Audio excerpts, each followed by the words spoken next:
All right, what we got going on right here? I got a little puff adder, and it just got finished shedding. Let me show you the little shed right here.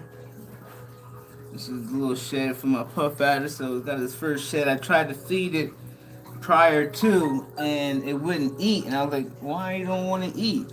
And then I noticed that the eyes were kind of like foggy, so I knew it was about to shed. So what I was gonna feed my puff adder, I had to feed one of my other snakes. So this is actually this is a frozen mouse, and this is a baby puff adder, and I'm gonna see if we can like eat this whole thing. So let's see if I can. Let's come around here on the inside where you can see it live and stuff. So we can get a better view of this little sucker a bite. See, he's going that way.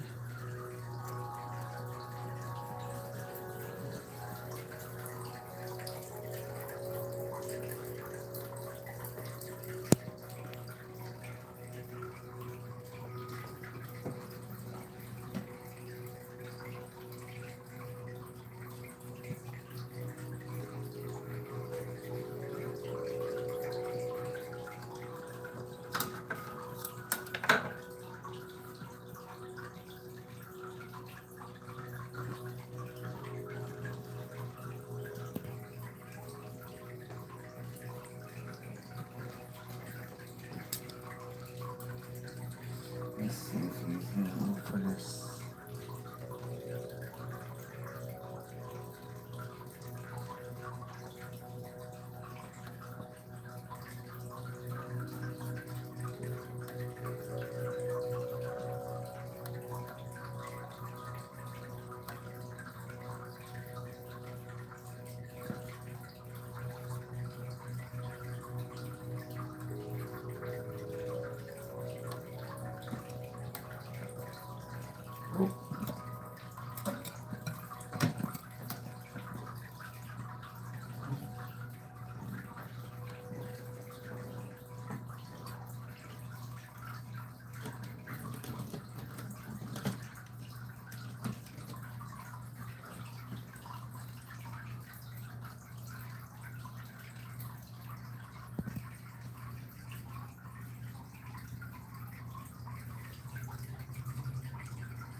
No, you're going the wrong way.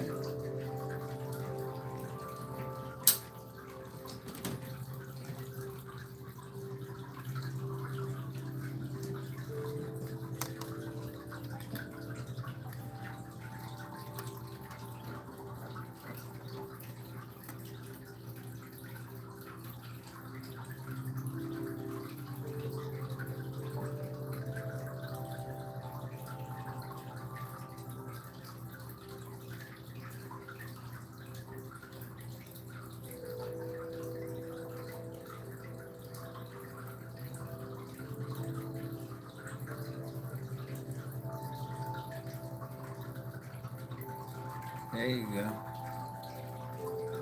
You got the right spot. I know it's a little tight spot for you to get it, little fella, but if you can start where you try that, you can get that whole mouse. And then you're strong enough.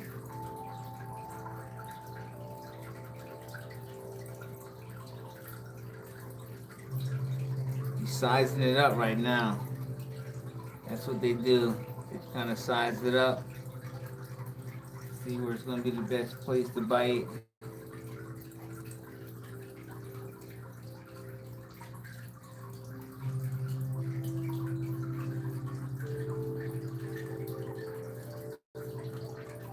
It'll probably take them a few minutes to figure it out, but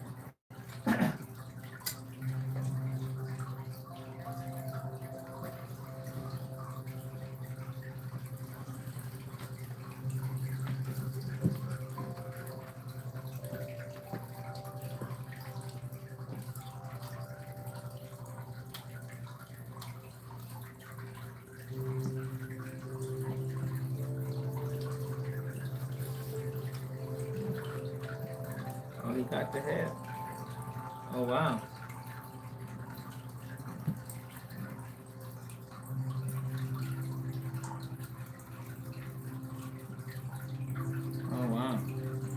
He'll probably drag it out where he can get it. He's gonna have to extend his body out. He'll figure it out though. The snakes are smart. They know just what to do.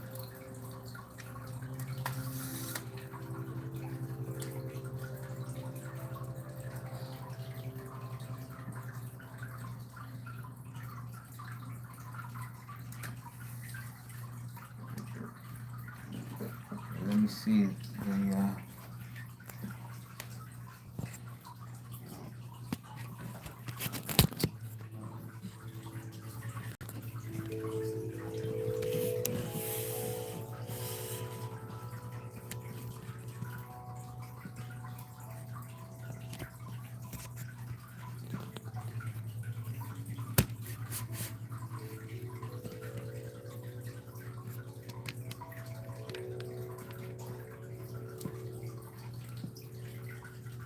That's a live feeding of a puff adder. Feeding it a mouse. That was a frozen mouse. He just shed, so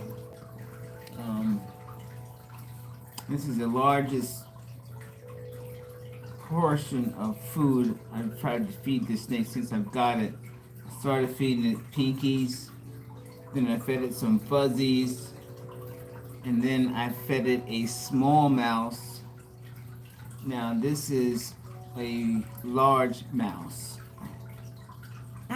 So I'm assuming this little sucker get this mouse down. What's today? Today's what? 17th of October? Well then I'll probably won't feed this snake for another month. I'll let it sit on this for a little while. It's cheap to buy the frozen pinkies, and they say that's the best way to go because you don't have to worry about any disease or anything from the live. But I like feeding them live because I like to see them act as if they were in the wild, what they would do, and to keep their instincts intact. I don't want no soft snake, you know. I really don't want to be feeding frozen, but I opened up the freezer and I seen that I had one left over, and somebody had to eat it, so why not be this fella? Ah, you see those fangs just come out there? That was pretty cool.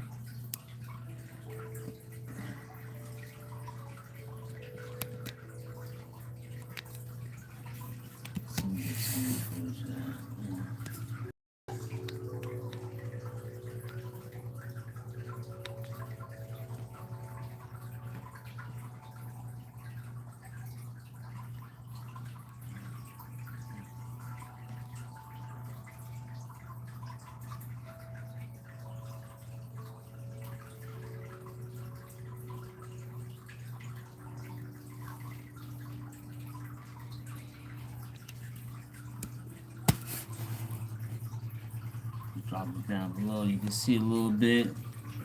In the tank below, you see a rattlesnake.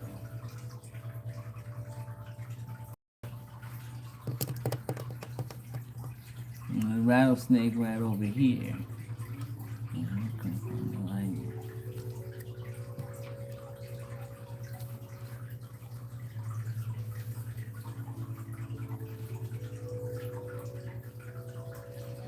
See the rattlesnake right there.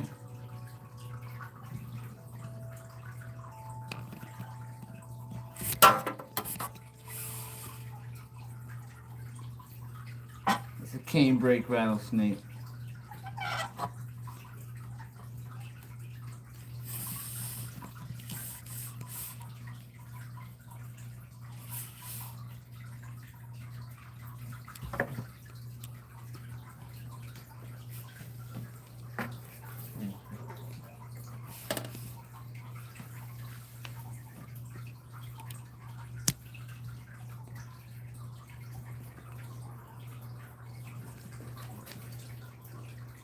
So now you can see both snakes right now.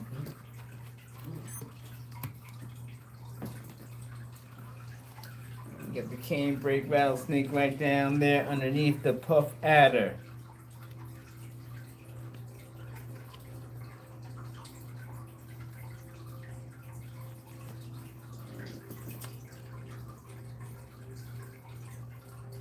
Wow, so that's pretty amazing that that puff adder is able to wrap its mouth around that mouse. It's probably gonna run into a little tight space until he stretches all the way out. That water bowl is kind of tight there for him. Probably gonna need a little bit more room to work that mouse. You gotta get past that water bowl, or either before it.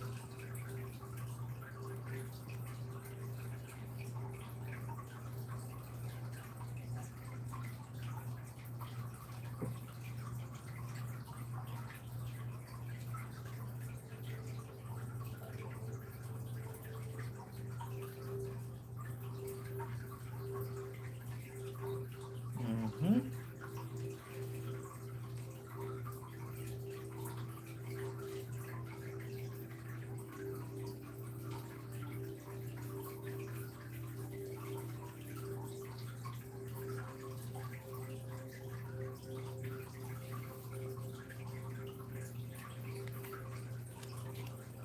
So this is a real-time feeding of puff adder eating a frozen mouse.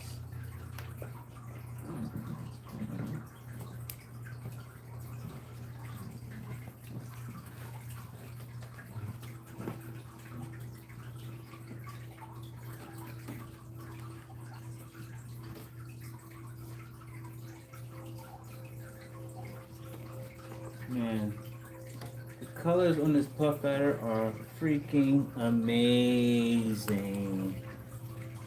Oh my gosh, I gotta show you. What I'm gonna see this. Colors on this puff adder are just amazing.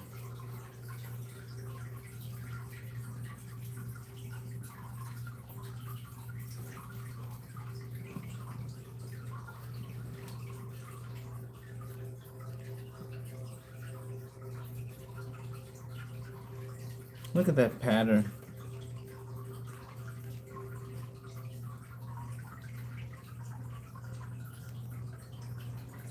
Just amazing. So he's just about approaching the halfway point, folks. And I figure if we get that far, you can get all the way down. It's something because these reptiles here do not have a choice in the matter a lot of times on how big or how small it is the portion of food they consume.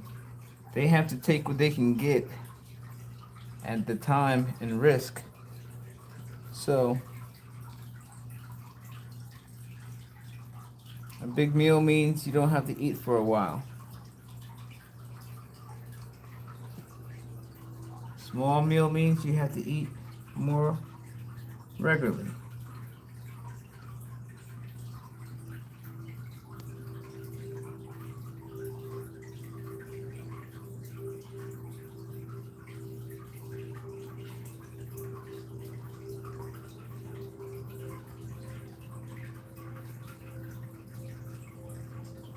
Yeah, that color pattern on that puff adder is ill.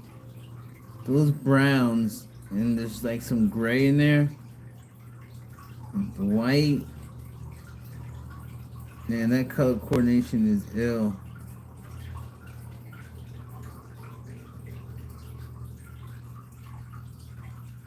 This is real time, how long it takes for this puff adder to consume this large mouse. Let me take you inside the tank so you can see the colors. How about that?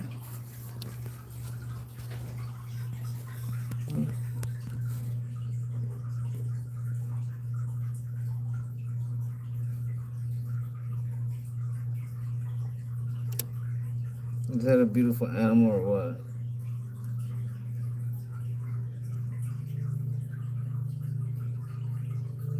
Now, I don't want to stress the snake out and have him regurgitate it. So I'm just going to kind of back out slowly. I don't want him to feel agitated or uncomfortable where he throws up. So I'm just going to let him eat in peace.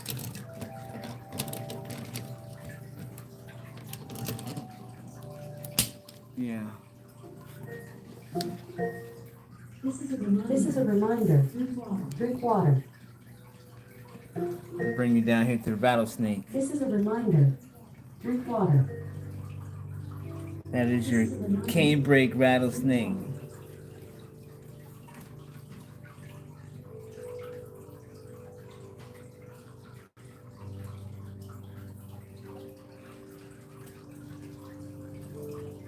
Yeah, this snake is serious too. Canebrake, he's a little active. Looking for something to eat. I'm gonna bring you back up top here so you can see the Kaboom Viper. Yeah, he's hissing. Let me go to the shed. I need to take it out. But yeah, it's probably like the 5th shed I got from this snake already. Sucker was very small, about the size of that puff adder when I first got it. Now it's about the size of your kid's arm. Puff adder.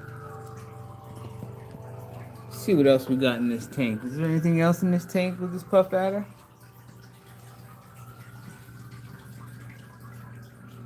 If you look closely in there, you'll see a sidewinder. Yes, that is a sidewinder cohabitating together with a Kaboom Viper. How real is that? So you see, I got 4 hot snakes. I'm gonna bring you back down here to the puff adder. It's just about totally consumed that mouse. Look at the size of the head. Wow. It just really flattened out to consume this mouse.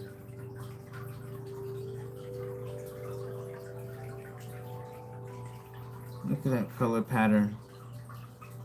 It just says, I'm dangerous, do not mess with me.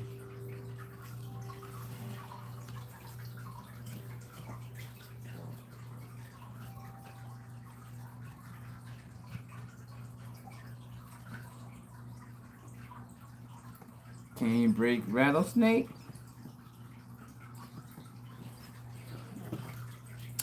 Puff adder.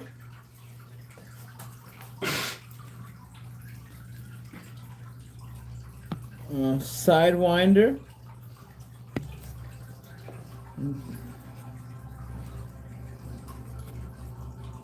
Puff adder. No, Kaboom Viper. That's it.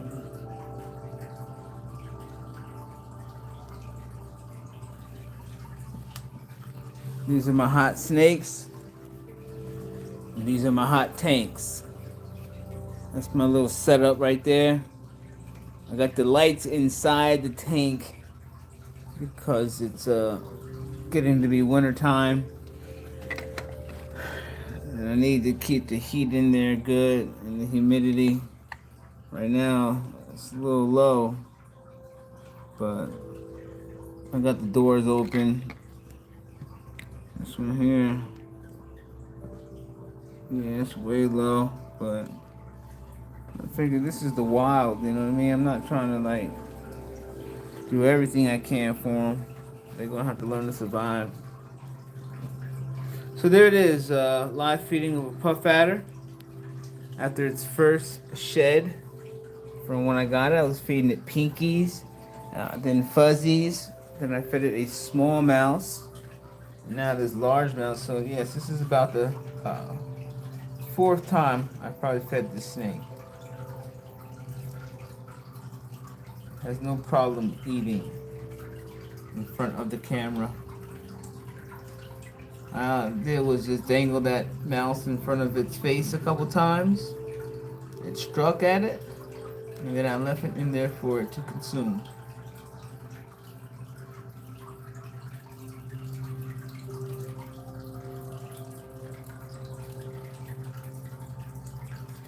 So you notice I have that light over the water dish, so that creates humidity inside the tank for the reptiles.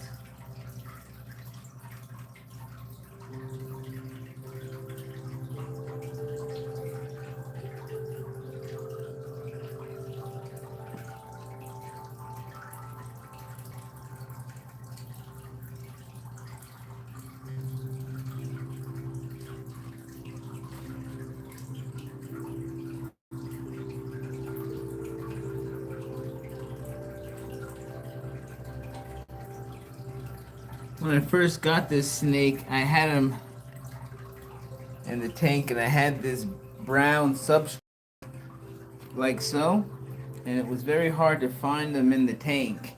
And I did not want to be shuffling around in the tank kind of randomly, not knowing where this snake was at, with the potential of the snake killing me. So I made it a point to take out the brown coconut substrate and substitute it with this white sand that I got from the pet store in the fish department. So these reptiles are indigenous to Africa and dry lands, so I figured the sand would be more along its natural habitat.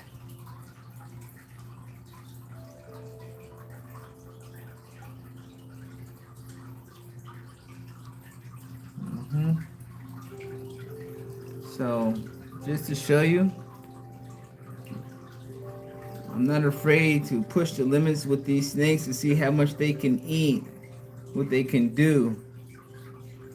But look how it stretches out the skin, the scales, how the patterns kind of stretch out.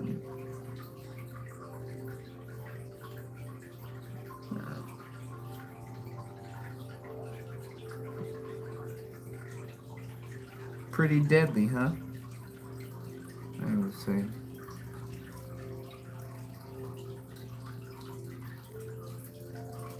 Surprisingly enough, there wasn't a lot of sand on the mouse when the snake was consuming it.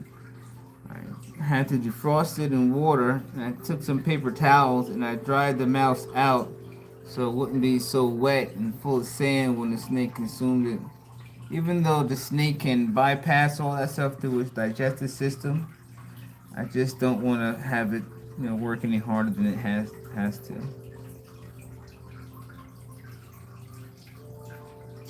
Actually, there's minerals and stuff in the sand and stuff that they get too that help out with their digestion. So it's not a bad thing.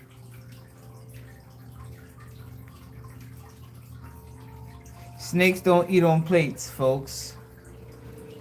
So, whatever it do is what it do.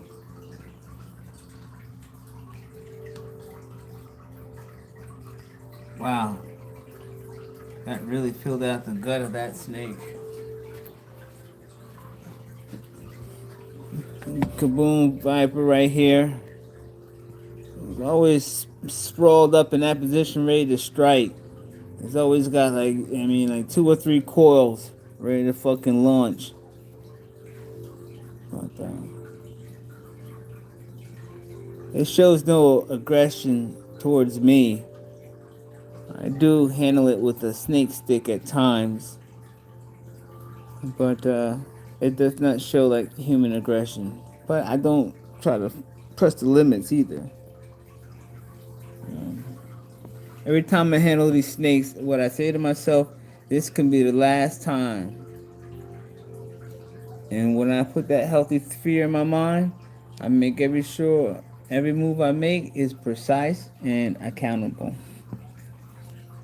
Minimum risk.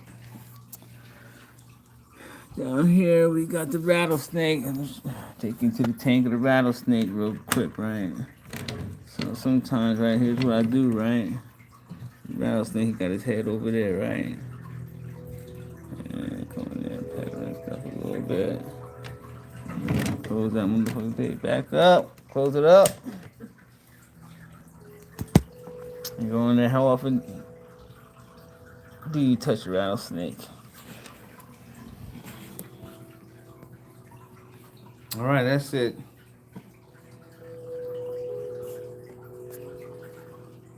Well, I hope you like what I had to offer as far as what I'm doing with my hot snakes.